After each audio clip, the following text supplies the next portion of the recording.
Psalm 73. Behold, these are the wicked, always at ease. Surely in vain I have kept my heart pure, for all day long I have been plagued. Nobody warns you about the envy.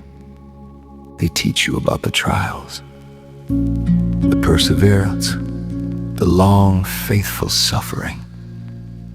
But nobody sits you down and tells you about the 3 a.m. moment when you watch someone who has never once called on God's name sleep through their entire life without a single scar.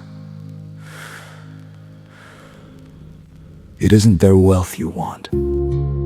It is their quiet, the unbearable, ordinary quiet of a life that heaven has simply left alone. No sudden wreckage, no agonizing at the crossroads, no bone-deep exhaustion from carrying something you never fully understood and could never put down. And then you look at your own hands blistered, bleeding over every inch of ground. You answered the call, you stayed at the post, and the reward feels remarkably like a firing squad.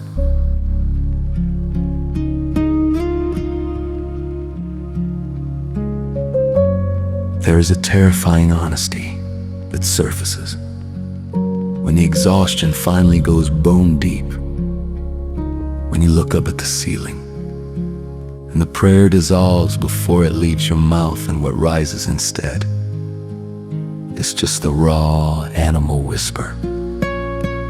If this is what favor looks like, give it to someone else.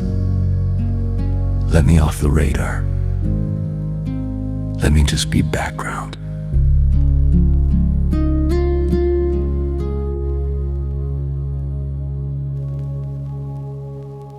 We have this childlike picture of the unseen world. We think darkness is just noise, random cruelty, blind chaos, but hell is not chaotic. It is a machine of absolute, cold precision. It does not move without calculation. It does not spend what it cannot afford to lose. You do not haul siege engines across miles of dead earth to break down a door that was already open. Look at the last few years of your life, not the pain in general, the timing of it, the betrayal that arrived the morning after the surrender, the fracture that opened, the exact week you tried to build something sacred. That is not bad luck. That is a surgical strike. You thought God had handed you over to the wolves, but the wolves are only circling because they can smell what you are carrying inside. The ferocity of what is coming against you is not the measure of your failure. It is the measure of your weight in a currency you cannot yet see. You are not forgotten. You are hunted. And there is a profound, terrible difference between the two.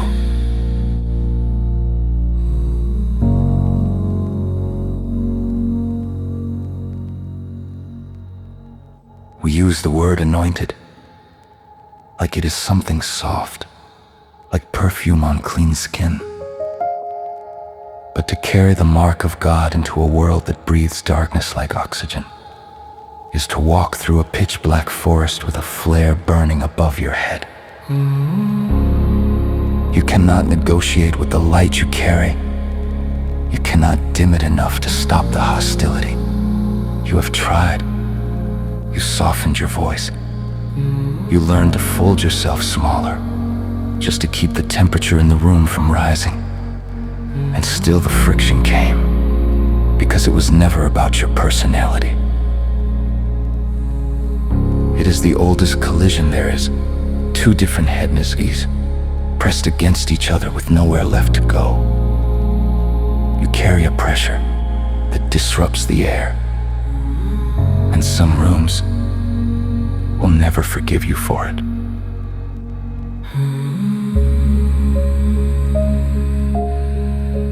I know you are tired of being strong.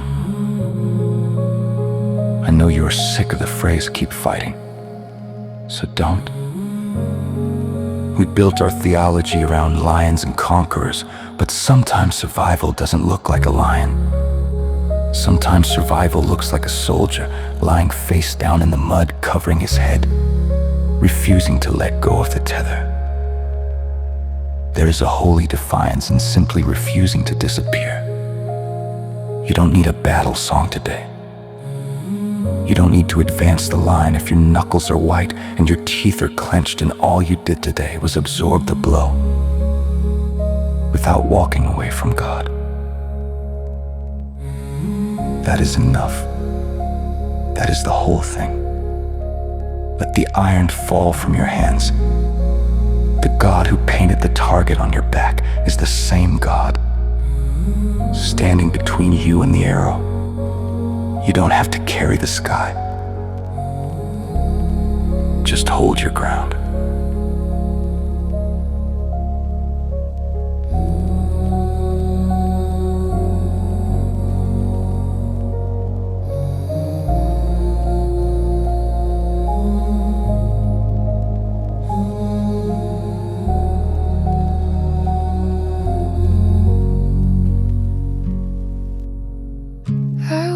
These heroes just passing by.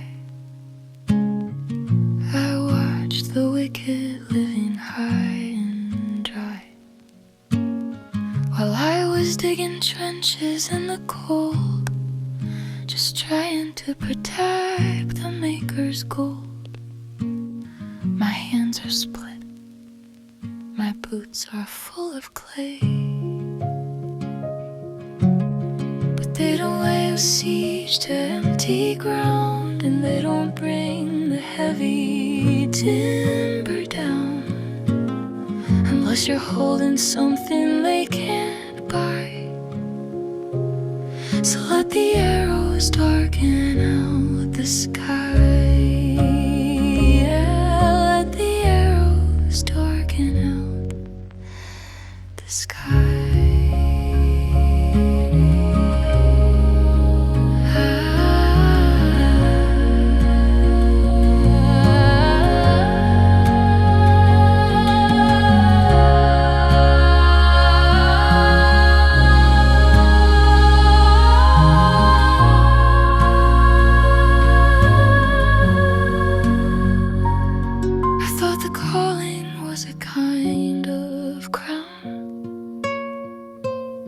I didn't know the crown could wear you down, but if the wolves are howling at the door, it means they know what I am living for.